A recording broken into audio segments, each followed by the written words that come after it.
just alone and stand by me.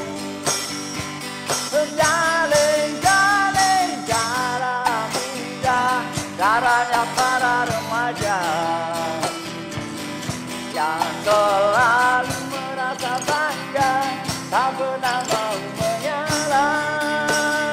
Darling, darling, stand by me.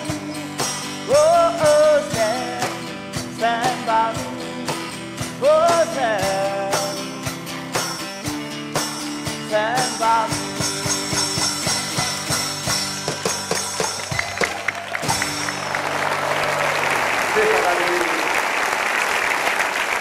Ya, itu dia tadi Yon Gondrong dari Bali.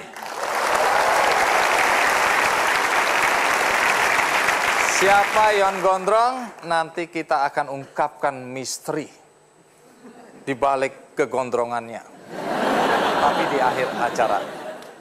Nah, kali ini topik kita mengenai anak-anak muda. Karena usia muda tidak menghalangi seseorang untuk melakukan kegiatan sosial guna menolong orang lain. Tamu kita kali ini adalah dua anak muda dari keluarga kurang mampu yang sekarang berbuat banyak untuk menolong anak-anak prasejahtera. Siapa mereka? Mari kita sambut Andri Rizky. Iya, Andri Rizky. Silakan duduk. Rizky, apa betul kamu pernah berhenti sekolah? Mengapa waktu itu memutuskan berhenti sekolah? Terjadi suatu praktek kebocoran ujian nasional di sekolah saya. Di situ saya mengalami krisis kepercayaan pada institusi sekolah. Sehingga saat itu saya memutuskan untuk tidak melanjutkan sekolah lagi. Wah, berani betul ya. Yeah. Nanti kita tanya apa yang terjadi waktu itu ya. Nah, artinya sempat lulus SMP atau tidak? Sempat lulus SMP, tapi melanjutkan hanya sekitar 2,5 bulan di jenjang sekolah menengah atas. SMA hanya 2,5 bulan? Iya. Wah, ini berarti lulus dengan akselerasi yang luar biasa ini ya. Lulus? Di SMA-nya cuma 2,5 bulan, Mas. Habis itu putus sekolah. Oh, saya kira 2,5 bulan kemudian lulus. Putus sekolah? Putus sekolah. Keputusan sendiri atau? Keputusan sendiri, Mas. Hebat sekolah. Ya. Nah, nanti kita juga akan tanya apa yang terjadi dalam pendidikan Rizky ya. Nah, di sini kamu nggak punya ijazah SMA berarti ya? Ijazahnya paket C, Mas. Paket C? Paket C. Oh, ada paket A untuk SD, paket B untuk SMP, paket C untuk SMA. Ini kesetaraan itu ya? Iya, pendidikan kesetaraan. Jadi kamu lulusan paket C? Saya lulusan paket C. Menyebutnya dengan bangga ya. Oke, menarik. Ijazah paket C. Tapi saya dengar Rizky lulusan Fakultas Hukum Universitas Indonesia. Benar.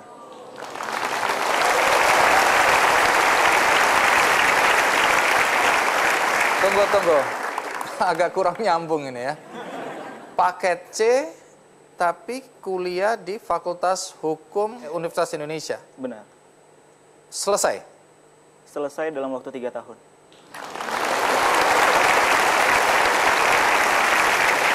Selesai dalam waktu 3 tahun dengan nilai? Cum laude. Cum laude.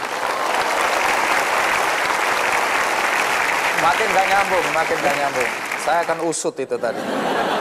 Baik, sebelum kita mengusut Rizky, ada baiknya kita ikuti dulu cerita mengenai Rizky berikut ini.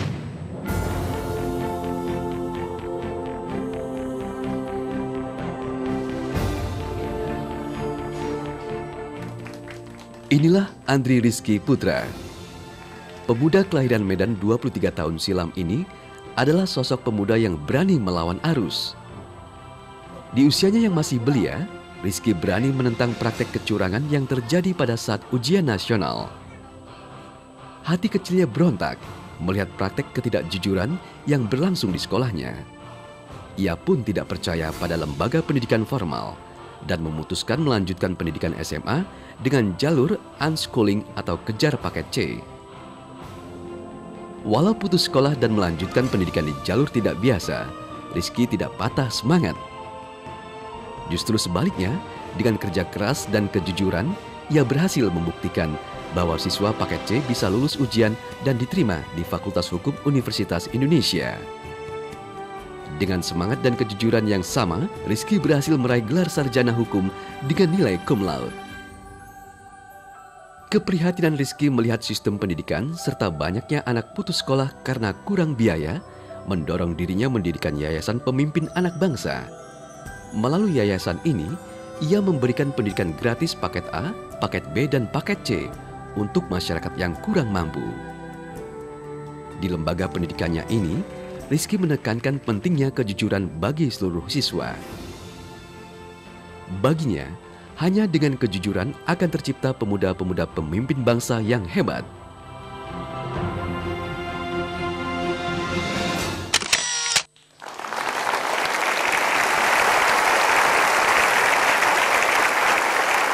Ya, saya tetap tidak percaya dengan liputan tadi.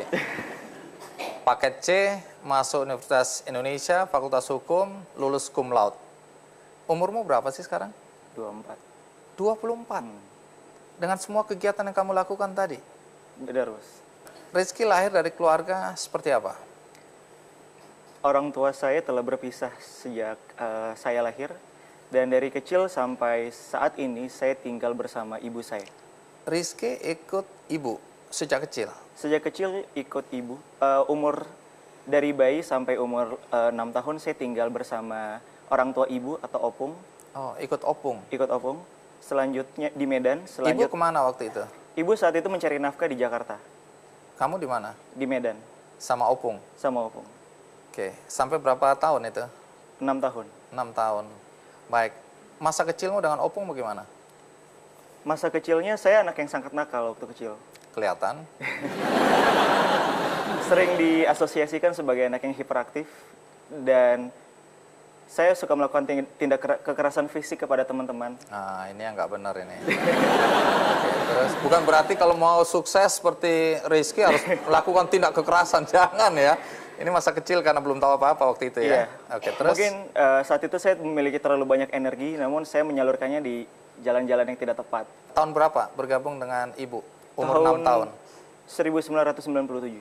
Ke Jakarta? Ke Jakarta saat itu. Boleh tahu ibu waktu itu kerja apa?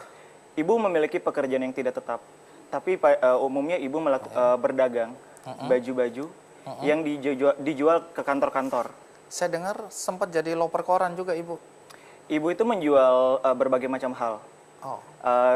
Mulai dari koran, mulai dari pernah menjual kue, pernah menjual batik, sampai menjual rumah. Jadi berbagai macam pun ibu lakukan. Iya, bahkan sampai jualan pulsa handphone ya. Iya. Jadi apa aja dijual itu ya? Apa aja kecuali harga diri. Wah, kecuali harga diri. Nah, kami semua tentu mau tahu apa yang terjadi waktu SMP, sehingga membuat seorang Rizky udah langsung memutuskan sebenarnya nggak perlu sekolah itu. Karena sekolah tidak mengajarkan kejujuran. Soal ujian nasional yang bocor, apa yang terjadi waktu itu? Saat itu, kebetulan saya bersekolah di salah satu sekolah unggulan di Jakarta. Dan saya mendapati suatu praktek kebocoran dan kecurangan yang tersistematis demi mempertahankan reputasi sekolah, di mana oknum guru menyediakan kunci jawaban untuk mendongkrak nilai para siswa yang mengikuti ujian nasional. Di situ saya berang, di situ saya marah.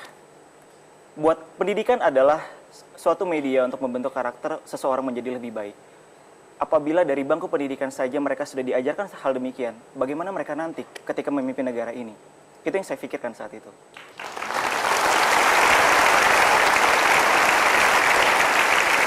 Kamu lapor nggak ke kepala sekolah atau ke siapa begitu? Saya lapor mulai dari ke kepala sekolah, ke guru, ke ICW, telepon KPK, telepon polisi. Serius? Iya.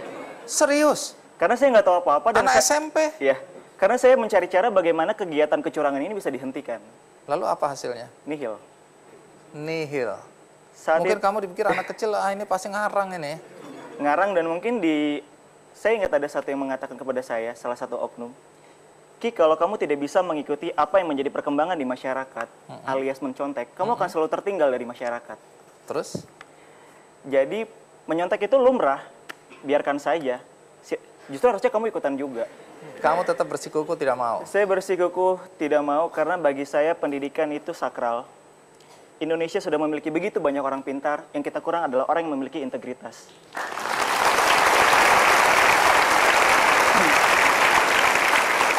Jadi akhirnya apa sikapmu? Itu daripada saya depresi dan tidak menemukan solusi dari permasalahan ini, lebih baik saya bersikap lebih produktif dengan cara belajar semaksimal mungkin.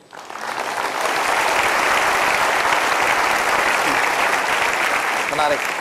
Setelah kecewa pada sistem pendidikan, kemudian di SMA, nanti saya akan tanya kenapa sampai 2,5 bulan saja ya. Nah, dan kemudian bagaimana sampai kemudian bisa masuk Fakultas Hukum Universitas Indonesia dan lulus cum laude. Nanti kita akan cari jawabannya. Sekarang kita rehat jenak, ikuti terus Ki Candy.